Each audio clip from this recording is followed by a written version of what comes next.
What is your drug or drugs of choice if you had multiple? Well, first of all, alcohol really got a hold of me right away.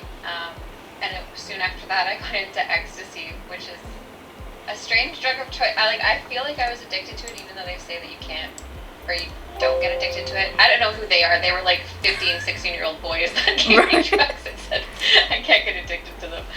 But I was definitely addicted to that feeling they gave me. It was like the first time I really was like, oh, is this what other people feel like all the time? Like, is this what happy is? So I really liked that one. But it's one of the drugs that just stops working very well over time. So the more I took it, the less like it worked. And so I really got into using cocaine after that. And then that was my drugs of choice were alcohol and cocaine. Okay. So what age did you actually start using? I started drinking. I tried alcohol when I was probably like 13, 14. My aunt used to like sneak me shots and stuff at family functions, but I didn't actually get drunk until I was 16. No. So how long did you end up using for?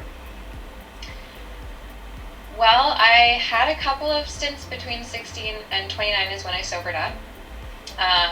But I had kids in there, and so I would get like a year clean while I was pregnant, and then get back into it, and it would always get worse after I got back into it. I used, when I was a teenager, I went from 16 to 18. 18 was the first time I got pregnant. I went from like being a goody two-shoes that like went to church on Wednesday afternoons at school for lunch and like hung out with like band geeks and drama kids to trying like crack cocaine in the middle of a like park, crashing my car into my boyfriend's house and like almost killing him and my best friend, and ended up in the drunk tank and in just really scary situations. So it only took 2 years for me to really like burn my life to the ground. And then I got pregnant and I sobered up for about a year, and then I didn't really start using again until I went back to work after having the baby, and I worked in sales, and a lot of people there were like using and drinking and coming to work drunk, and I was just like, what is this place?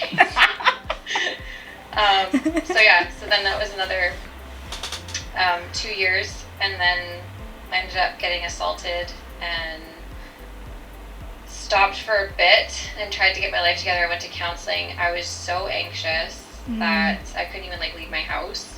I was getting agoraphobia because I was beat up by a friend and sexually assaulted by her boyfriend, and it was just like my world changed. Like I just became so afraid of everything around me. Like nothing felt safe anymore. So then I started using alcohol. I lost my job there, and I started using alcohol to kind of just get through the day because I was so anxious. And then I went to film school and kind of cleaned it back a bit. I opened a thrift store, got together with my now husband. Things started going good. I got pregnant, and then I got postpartum depression because of that pregnancy. I lost my thrift store. I started drinking. I started using, and again within 2 years, that seems to be my magic number.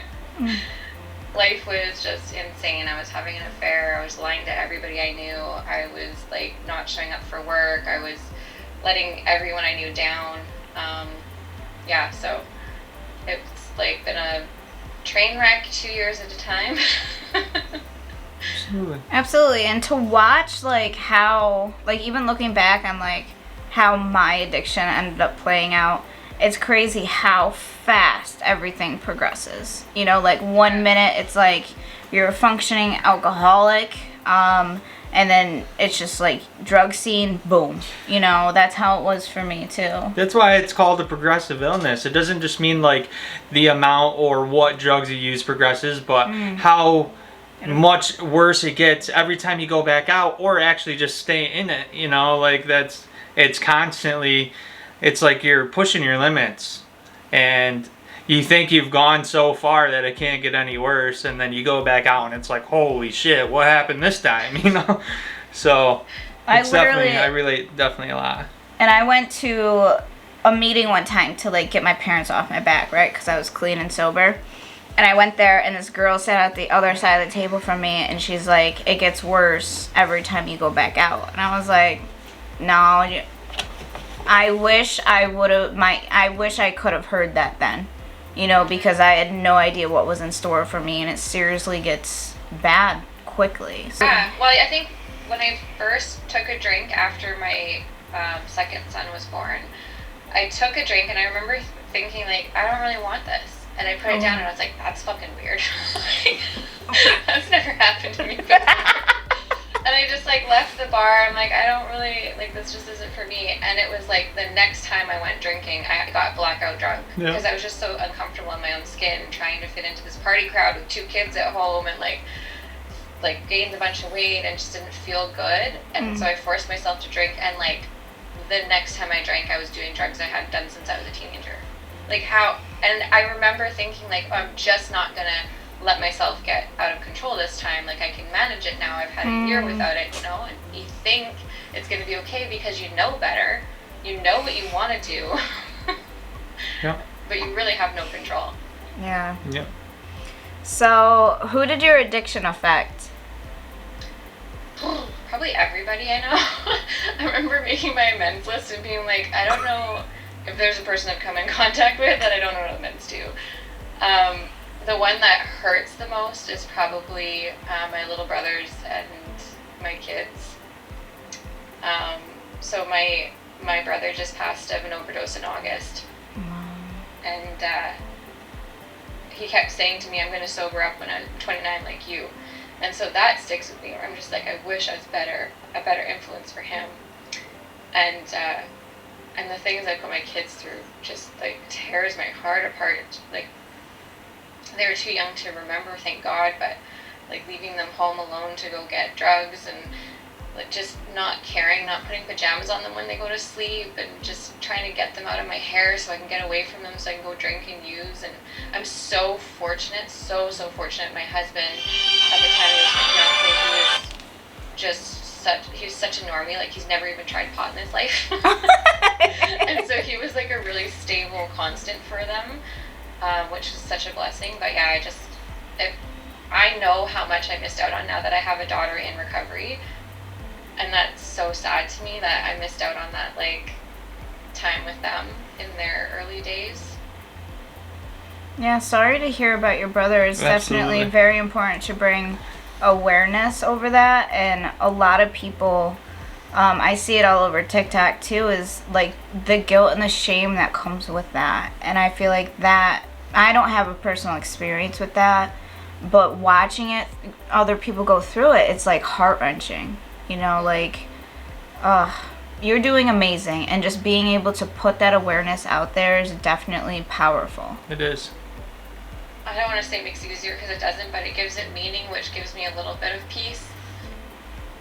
Absolutely, and that's the most important part. That's the best way to put it, because when I reach out to them and I'm like, I want to let you know that you're strong, you know, and it's important that you put the awareness out there. And as much as I can say, like, I've never been through it, but, like, the shame and the guilt, try not to wear that for yourself. It's important to lead by example today. I've been sober for 2 years before I got pregnant with her, so I've had that full experience of, like, being in recovery as a mother and then not being in recovery as a mother, and it's night and day. And it gave me so much, it allowed me to forgive my own mother, because I watched my daughter and, like, just felt that love, and I remember thinking, like, how could my mom not love me like I get to love her? And then I started thinking, like, I would rather miss out on my mom's life than miss out on my daughter's life, you know? Like, this is more precious and more exciting. My mom's the one that missed out on taking care of me and loving me this way. It wasn't the other way around. So it gave me a really cool perspective, and my dad as well. Awesome. And it allowed me to kind of have compassion for my mom, because, like, no normal, well human being would want to miss out on that stuff, you know? Absolutely. We really need, like, we feel it's so important to involve the families, because we got to remember, like, they're just as affected by our addiction as we are too. And that's why, like, it's so important, you know, especially for, like, the kids out there now. There's people that are, like, there's, like, kids that are 10, 12, 13 years old out there shooting heroin now. and it's everywhere. It's an epidemic, and it's killing a lot of people. So again, like the awareness, it's huge. It is. So any chance you get, like I said, it's an inspirational thing that you're doing. It is helping people. Your whole podcast is amazing. Yeah. Seriously, and the way that you guys like, you involve yourself in the recovery community, that's so important, and that's awesome that the recovery community is so strong. You know, we all support each other, so that's truly incredible. Yeah. So how do you stay clean today? I honestly have to do it every single day. It's the first thing I think about when I wake up in the morning, is getting a connection with my higher power Awesome. and with my recovery community. I feel a lot of, I believe in God, and what God's pressed on my heart is to be able to help others, and I find that's where I get a lot of freedom from. My big addiction today is self-pity. So, I mean, like, I have 3 kids, life's hard. I used to use that as an excuse to drink all the time. Like, I'm exhausted, I'm tired, I just need to let loose, da, da, da. And I don't have that excuse today, so I like to just sit in self-pity and be like, woe is me, my life's so busy, blah, blah, blah, blah, blah. And it's so easy to be there, and the quickest way to get out of that mindset for me is to help another person in recovery, especially. And I'm just so fortunate that I get to do that for a living now. Like, that's my job, is helping people share their stories, get their message out, and help other people in recovery. So I feel really blessed in that way. I have made it my lifestyle. It's kind of like being vegan. You either are in recovery or you're not in recovery, right? So, you know, I wear recovery gear. My friends are all in recovery, and I did that in my using too. Like, I didn't have friends that didn't drink when I used. Because that made me feel uncomfortable. Yeah. I don't want to look at my shit. Yeah. But, it's stuff with recovery. Like, I just don't. It's not in my life. I don't hang out with people that are drinking and partying too much anymore. I tried, because I hosted karaoke for a living and DJ'd at a strip club. Like, that's how I made money before. So I like wanted to continue that lifestyle. That's all I knew, and it was really fun and exciting, and the adrenaline and everything.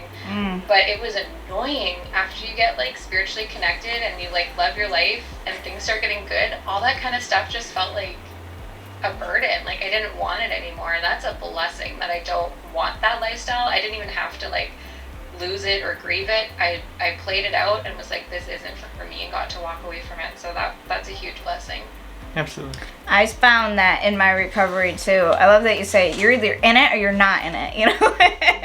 All or nothing. And that's the personality that I have. But when I was in my early recovery, like, the hardest part was realizing how addictive the lifestyle was. That was huge for me.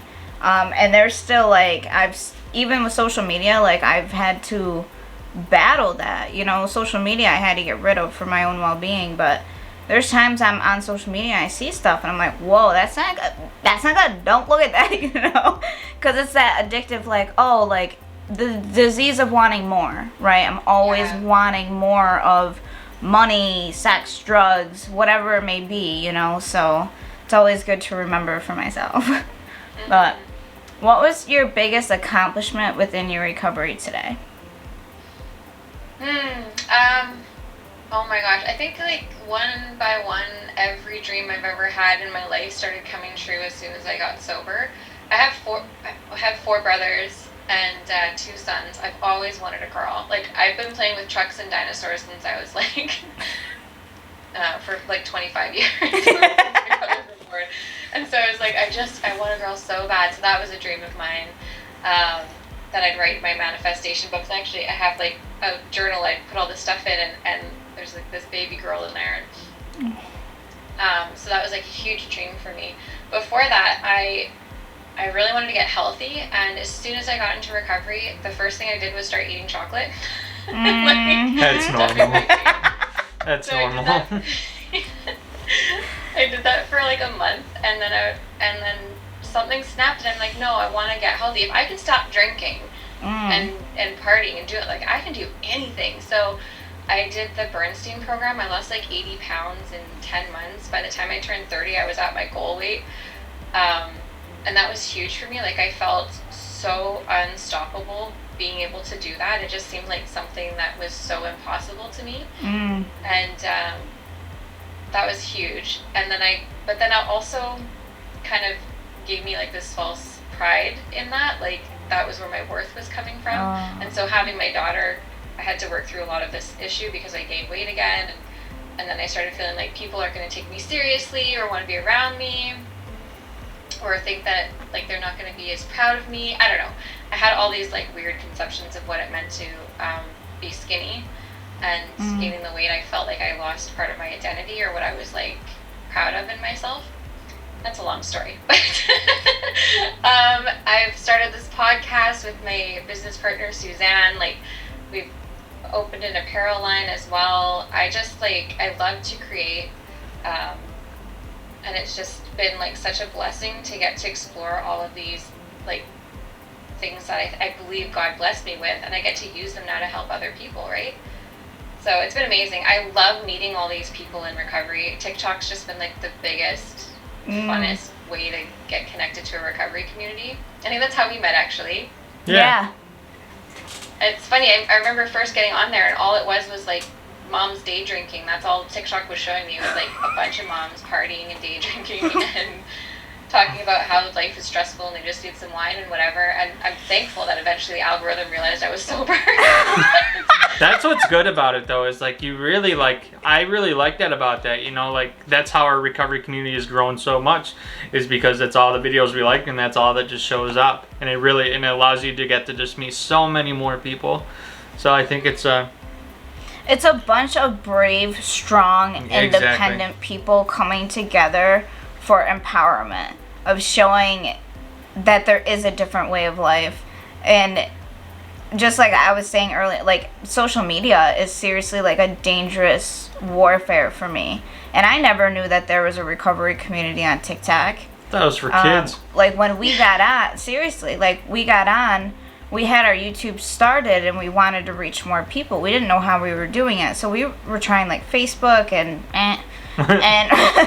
so we got on to TikTok, you know, and the moment we realized, and we were finally, like, the algorithm was in line with what we were trying. Oh my goodness. Like, it's incredible that we can just keep looking and scrolling and liking all these videos, and they don't stop. You know, like, it's just this, it's recovery after story after struggle after story. And it's like, wow. Like, that's how many people have come together, and it's crazy that we're all doing the same thing, you know? And I love that. I love that.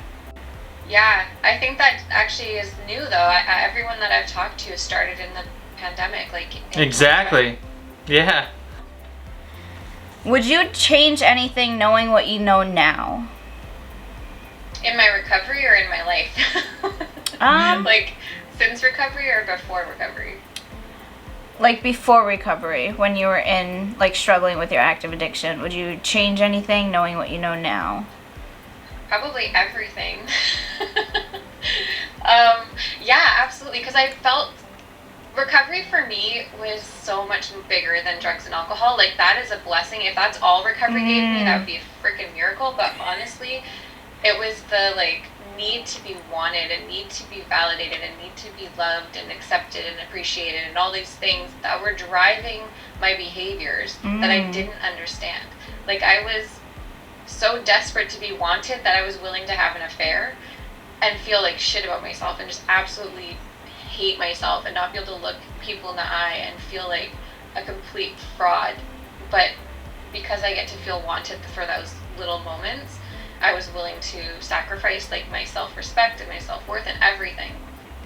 I put myself in huge, dangerous situations that, you know, I'm so lucky I got out of without being killed, honestly, or, you know, overdosing or whatever it was, just because I wanted to fit in and feel a part of. And so understanding that has given me so much freedom.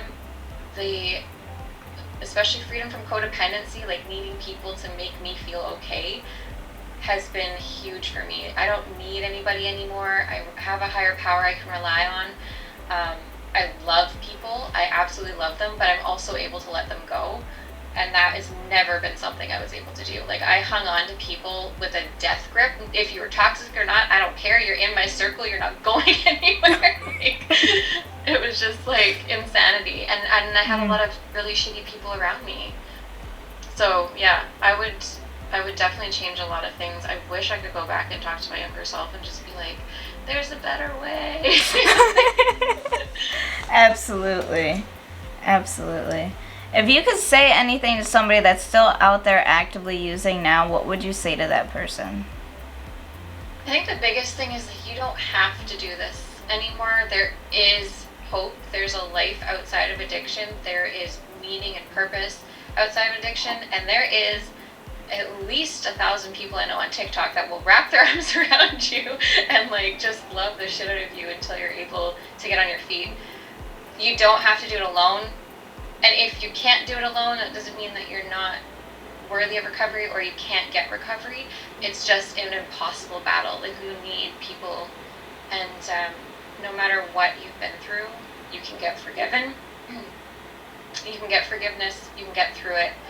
You can clean up your mess. There's no like thing that you could have possibly done that cannot be redeemed.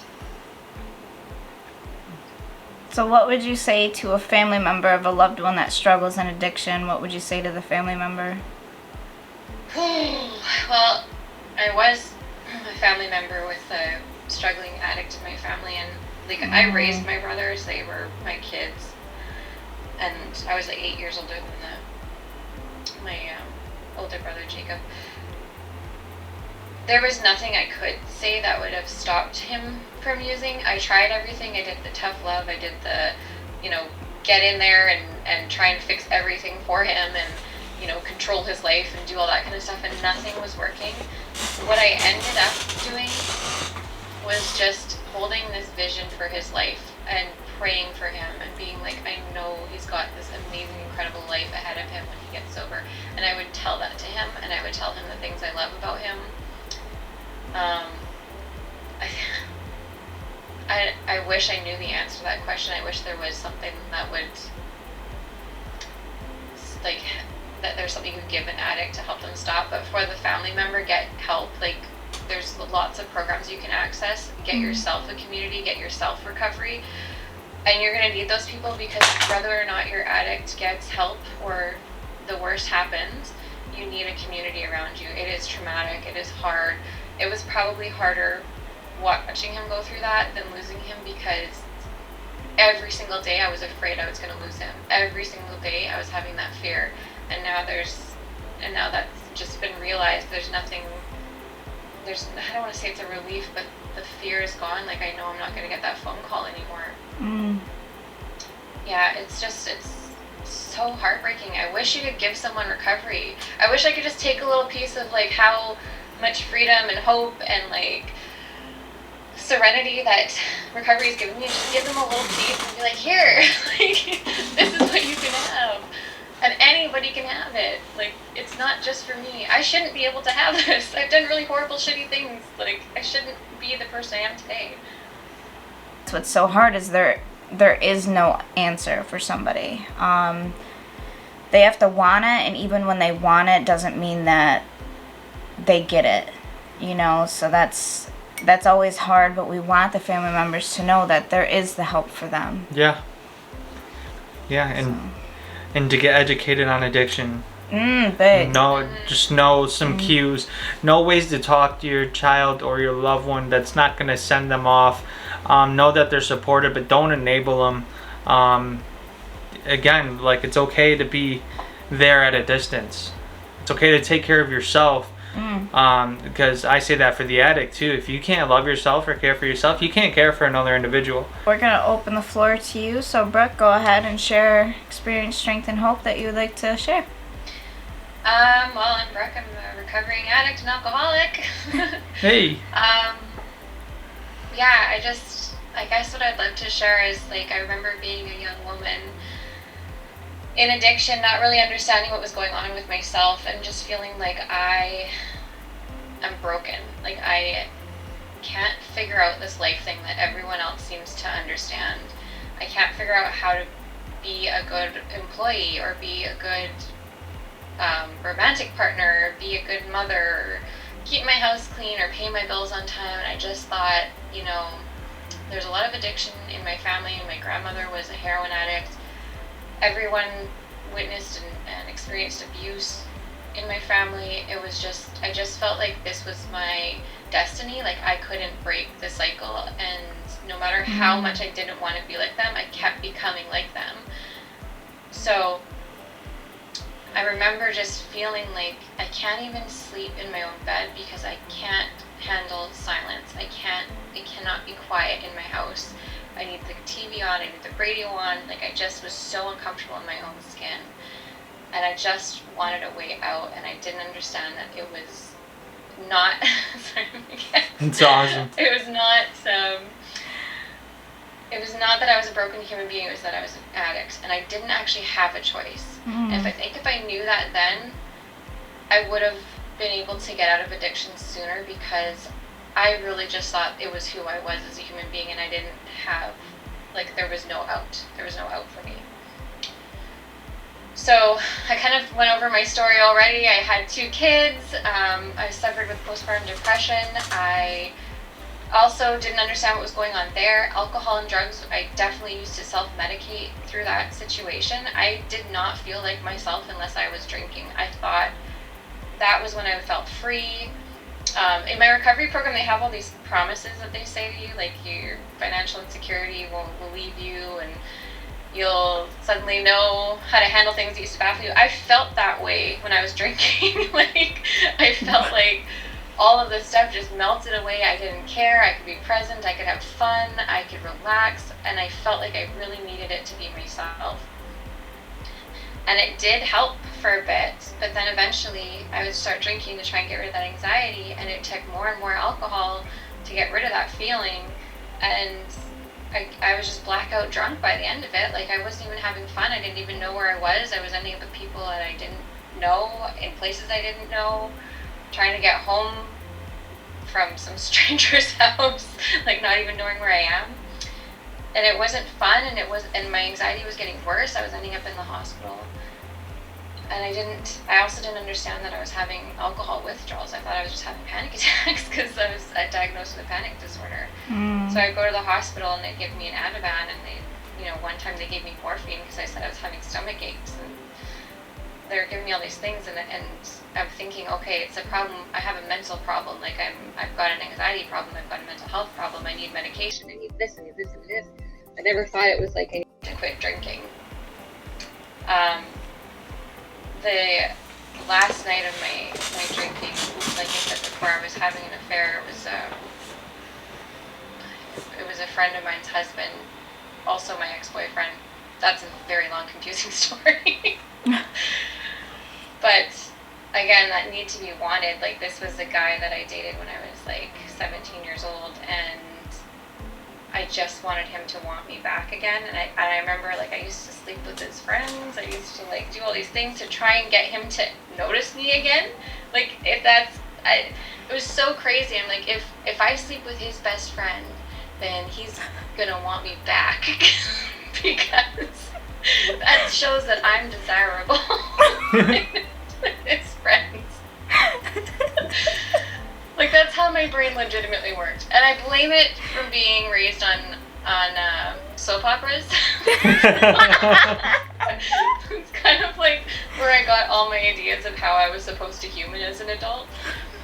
Anyways, so him wanting me again as an adult human being, and also the fact that he was married and all these things, I was just like, this was like the ultimate feeling of being desired and wanted, and like, and also he knew everything that I was doing that was really shitty and still wanted me. And so I just wanted that feeling all the time. So I was hanging out with him a lot, partying a lot, drinking a lot, using a lot. And I had these 2 kids and this fiance at home, and this world that wouldn't mesh together. Like, I just remember feeling like if anyone knew who I really was, no one would want to be around me. No one would like me.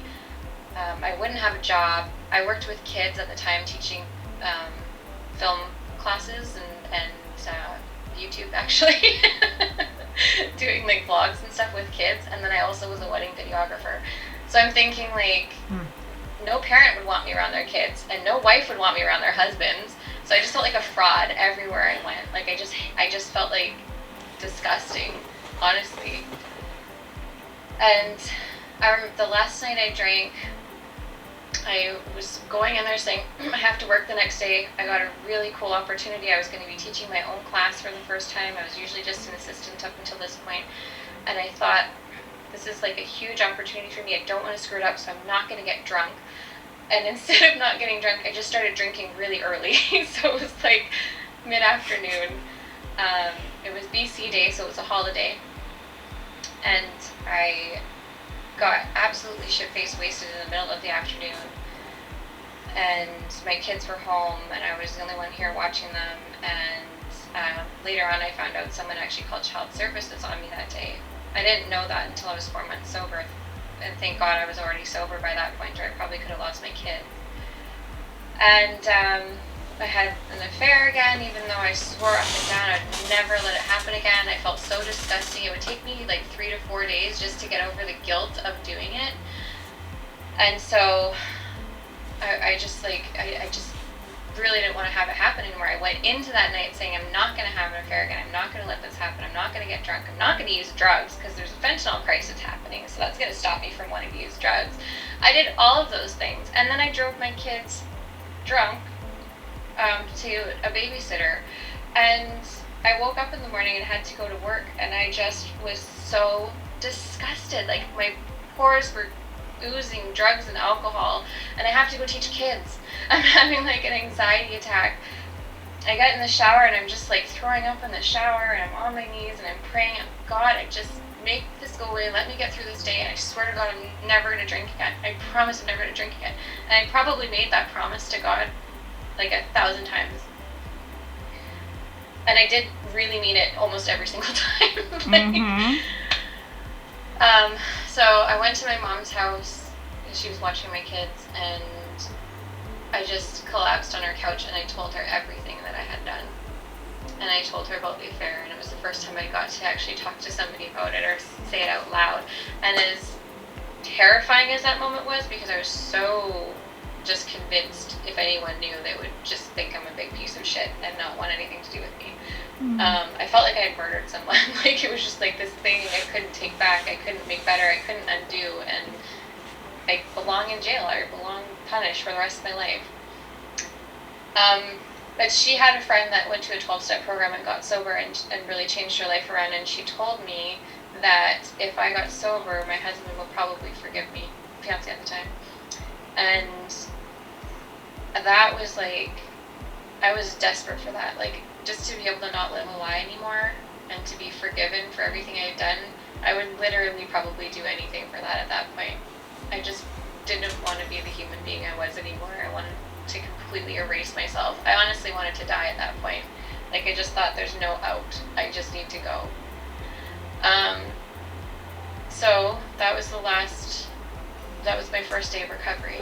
And I went about 3 days. It was, I think, a Tuesday.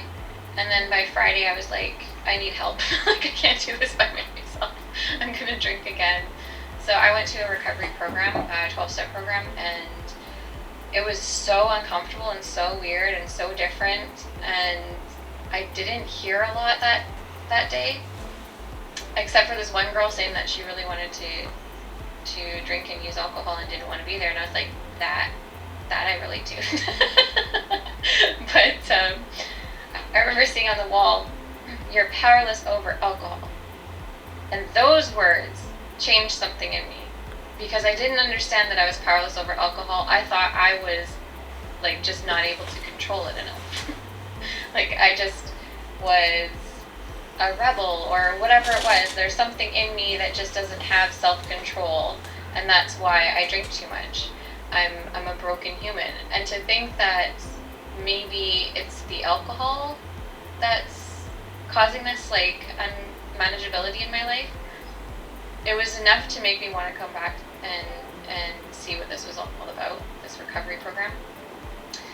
And the second meeting I went to, I met some really awesome, amazing women, and they helped me kind of get into the actual program. and start reading the textbook, and there's just so much in there I related to, and I just had this sense of like everything's going to be okay, and I haven't looked back since. I made recovery my life pretty early on.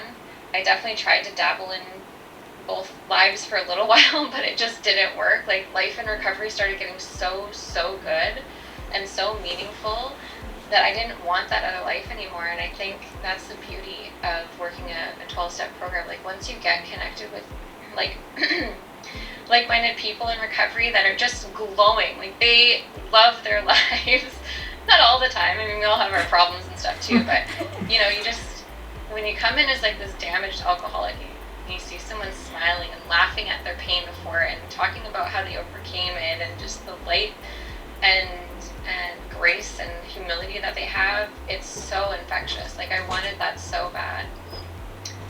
So I jumped right in. I worked really hard. I got through my steps, and like finally admitting to somebody every single deep dark secret I'd ever had in my whole life, which is the step 5. I don't know why that works magic, but it like honestly changed my whole life. That was the time where everything just clicked, and all of a sudden I felt like I understood the world for the first time in my entire life. I understood myself. I understood why I was doing the things I do. I could see clearly in black and white on paper. My mom and dad, I felt like my mom and dad didn't love me or want me. I felt like the kids in my neighborhood, because we were in this really nice neighborhood, we were like the white trash house with like broken bikes and cars, and like had karaoke parties every weekend. We were selling like marijuana out of the basement, and there was all these like little church white picket fence families around us. So I felt like I didn't fit in there.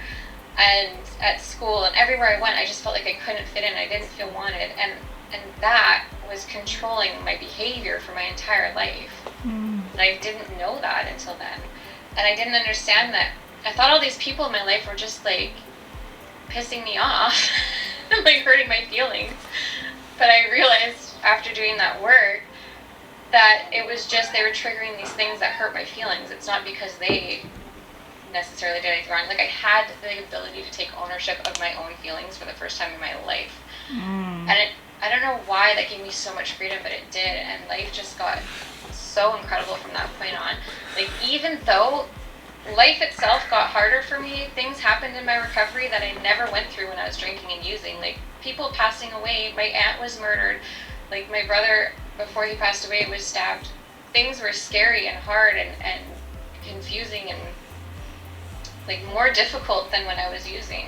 But I felt more peace, and I was able to get through those things with like hope and with a community, and I felt loved through that, and I felt like I wasn't alone, and I didn't have to do it alone, and I was able to reach out for help. And there's all these things that I learned in recovery that helped me get through these things that I thought would be absolutely unbearable. There's no way in hell I couldn't even like get off a phone call with my mom without wanting to have a drink before recovery. Like, she would trigger something in me, and I'm like, I need to have a fucking drink.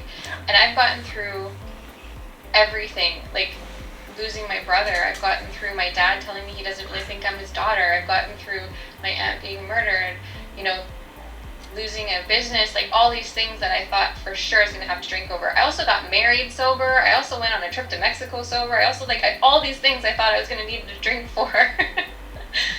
I've been able to do sober.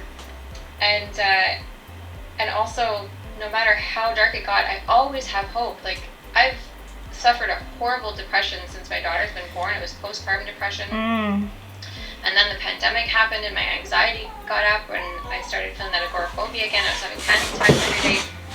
And even though I was like terrified and I hated the way I felt, and I would have probably wanted to drink more than ever in my life, I knew if I woke up the next day sober, if I went to bed sober, eventually things would be okay again. And that's something that is invaluable to me. Like, I don't ever want to lose that. I don't know what it is in my recovery that's working, but I'm going to keep doing it all because I'm so scared if I stop something that I'm going to lose what I've gotten out of this. So, yeah, thank you for letting me share.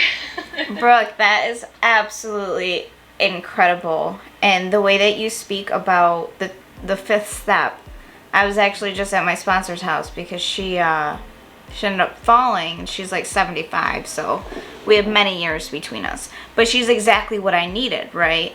She didn't deal with my bullshit. Like, I'm a full-blown addict, you know, I can lie, manipulate you like no tomorrow, and she called me out on my crap, like, whatever. But the fifth step, like, we like lived the same thing. Being able to see yourself in the fifth step and seeing how you react to things and the way that your life played out is empowering in the pain. Like, as much as everything, how real it is, it's incredible how we can, like, we see that, and it, like, at that moment, it doesn't define us anymore. My name's Brooke. My clean date is August 2nd, 2016, and I'm so grateful for the ability to be grateful today. Awesome. I love that.